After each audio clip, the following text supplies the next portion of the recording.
रस्त्यावर येऊन मागायचं शिका.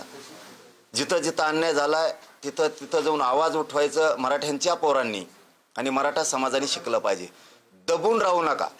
दबून राहिलात तर जीवन तुमचं उद्ध्वस्त होणार आहे. दबून राहू नका. कुणाला भ्यायचं काम नाहीये. कोणाच्या दबावाखाली वागायचं काम नाही. मराठ्यांनी दबावाखाली कोणाच्या वागायचं बंद करा. समाज सगळा संपून जाईल. जे जे समाज किंवा जे जे पोरं आक्रमक झाले, अन्यायाच्या विरुद्ध लढले, त्यांना न्याय मिळाला. काहीच बघू नका समोरचा कोण, सरकार हे, अधिकारी आहे का, राजकीय नेता आहे का, पक्ष आहे.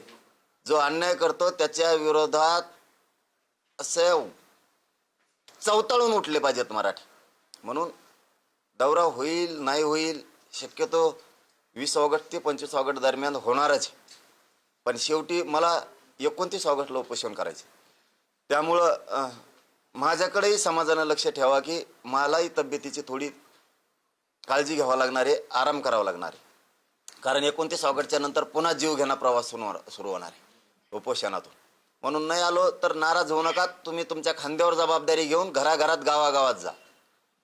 पश्चिम महाराष्ट्र, कोकण, मुंबई, खानदेश, विदर्भ, मराठवाडा, जिथं जिथं मराठ्यावरती, कुणबींवरती अन्याय होईल त्यांनी एक जीवाने आक्रमकपणाने उठायचं आणि 29 ऑगस्टच्या आंतरवालीच्या आंदोलनाची तयारी करायची ही सगळ्यांना विनंती आहे.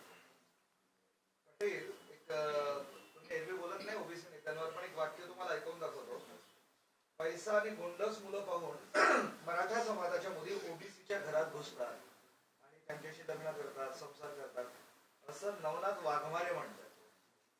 काय असतं बघा, आम्ही कधीही, मी इतका बोलतो पण कोणाच्या लेकी बाळीवरती कधी बोललो नाही. महिलांवरती आणि गोरगरीब समाजावरती बोललो नाही. मी इतका बोलतो की प्रचंड. पण मी कधीच हिंदू असल, मुस्लिम असल, बौद्ध असल, कुठल्याच जातीतल्या लेकी बाळीला कधी बोललो नाही. कधीच बोललो नाही. आणि गरीब समाजाला सुद्धा बोललो नाही, नेत्याला बोललो. पण मराठ्यांच्या लेकी बाळीवरती जर कोणी बोलणार असेल 100% ती घुरट पैदाशी, 100%. कारण ज्यांच्या तोंडातून लेकीबाळींबद्दल असं येतंय जाहीरपणानं मीडियावरती, 100% ही वड्या वगळीची चावला दे. खूप खूप जणांनी ही केलेली. आणि ते अंदाजे तसं दिसतंय. पण प्रत्येक माणूस बोलायला लागला की ते हातात हात देण्याऐवजी अगोदर ढुंगण पुढं करतो. म्हणजे ते दिसतं बी. काहींच्या मनगटात दम असतो, याच्या ढुंगात दम आहे. त्याच्यामुळे ते दिसतंय पण तसं. म्हणजे आता कसं आला असं ते समजून घ्या. ही प्रकार करणाऱ्या अवलादी, समाजात दुही निर्माण करणाऱ्या अवलादी आणि समर्थन करणाऱ्याच्या त्याच्यापेक्षा बेकार फायदाशी, त्याच्यापेक्षा बघ. आम्ही नाही कोणाच्या लेकीबद्दल बोललो. आम्ही म्हणलो का दाखवायच्या का दुसऱ्या बाजू बी? मग दाखायची का? दाखायची का दुसरी बाजू? तुम्ही जर आमच्या गरीब मराठ्यांच्या, श्रीमंत मराठ्याच्या लेकीबाळींबद्दल असं बोलत असलात, तुमचं दाखवायचं का? लय वासुदेव होईल बरं. मग इतक्या नीच थराला जर तुम्ही गेलात ना, मराठ्यांचे पोट्टे गाबडे सुद्धा सोपे नाहीत. मग हो, तुम्ही आता लय वाईट थराला गेलात. आम्हाला त्याच्यापेक्षाही वाईट थराला जाता येतं. सुरुवात तुम्ही केली ना,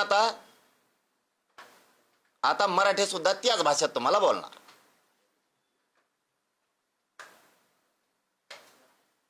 अशी भाषा समर्थनीय नाही ना, कोणाची असलं तरी. आंदोलकांची भाषा असेल.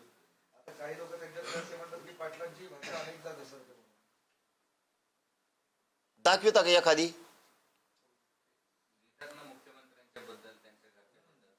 अरे ती भाषा आहे. आज पळून गेली म्हणतो का आई? आई पळून गेली म्हणलो काय? असं काही जोडू नका कोणीकडचे कोणीकडे.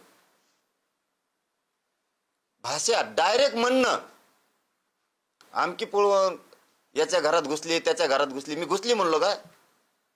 तुम्ही जो प्रश्न विचारला मी म्हणलो त्याच्या दुसऱ्याच्या घरात घुसली. असं नाही. मी जे बोलतो ते नेत्याला बोलतो. आया बहिणीवर बोललो नाही ना त्यांच्या. अशी पळून गेली न घरात घुसली, ही भाषा नाही करत आम्ही. लेकी बाळीला कोणाच्याच ओबीसीच्या दुखवलं नाही आम्ही कधी, कधीच नाही. माणसाला नेत्याला तर बोलणारच ना. तेही कित्येक वेळेस बोललेत मला, माझ्या समाजाला पण उत्तर दिलं की मी त्याच्यावर. दाखवा तुम्हीच बाईट आहेत का नाही तुमच्याकडं. ते कित्येक वेळेस तरी बोललेत, असाच आहे तसाच आहे, कित्येक तरी. काही काही न सांगण्यासारखं सुद्धा आहे. माझ्यावर बोलले. पण तुम्ही आता लेकी बाल्यावर बोलणार असलात, आता सुट्टी नसती, आता सुट्टी नसती.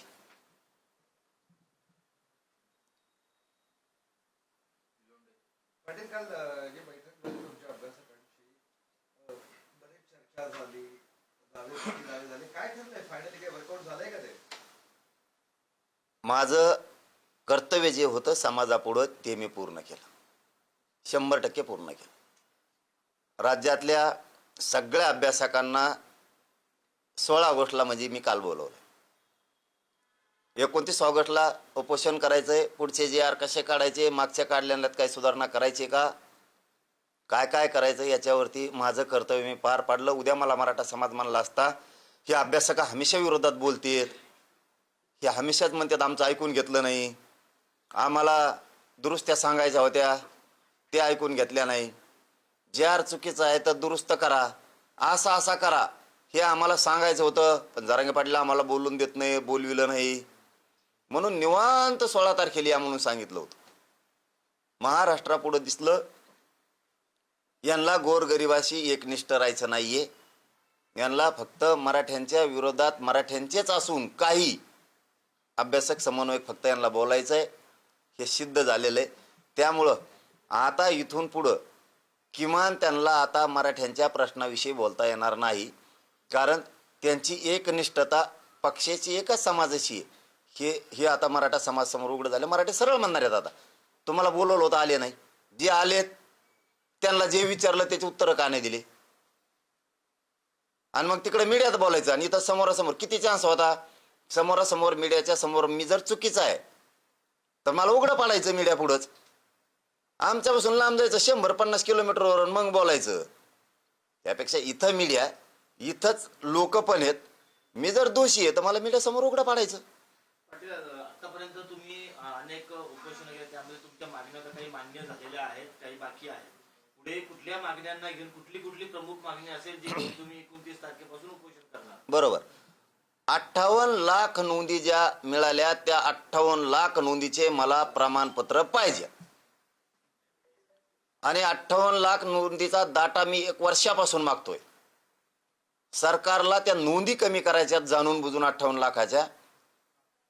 त्यांना 58 लाख प्रमाणपत्र मराठ्याला द्यायचे नाहीयेत, नोंदी कमी करायच्यात म्हणायचे फक्त एवढ्या सापाड्या. ते मी होऊ देणार नाही. वेळ आली तर मराठी आम्ही सरकार पाडिणार जर 58 लाख नोंदीतले एक बी नोंदी कमी केल्या तर. मी हे खूप तळतळाटीने सांगतो.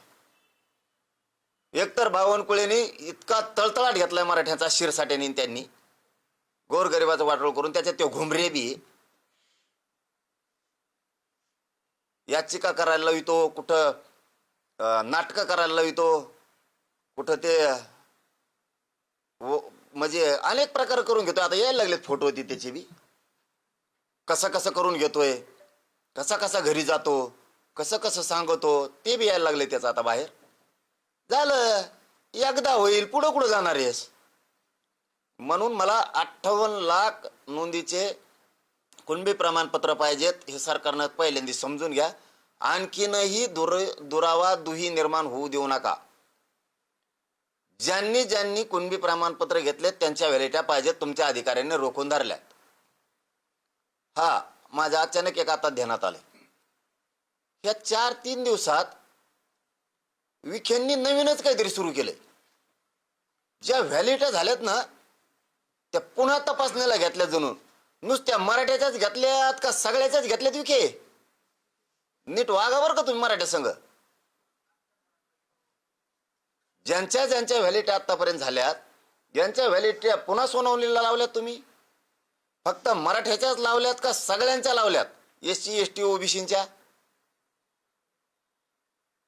जरा उद्रेक होईल असं वागू नका बरं का फडणवीस साहेब. तुमचे मंत्री माजुरड्यासारख्या करायले.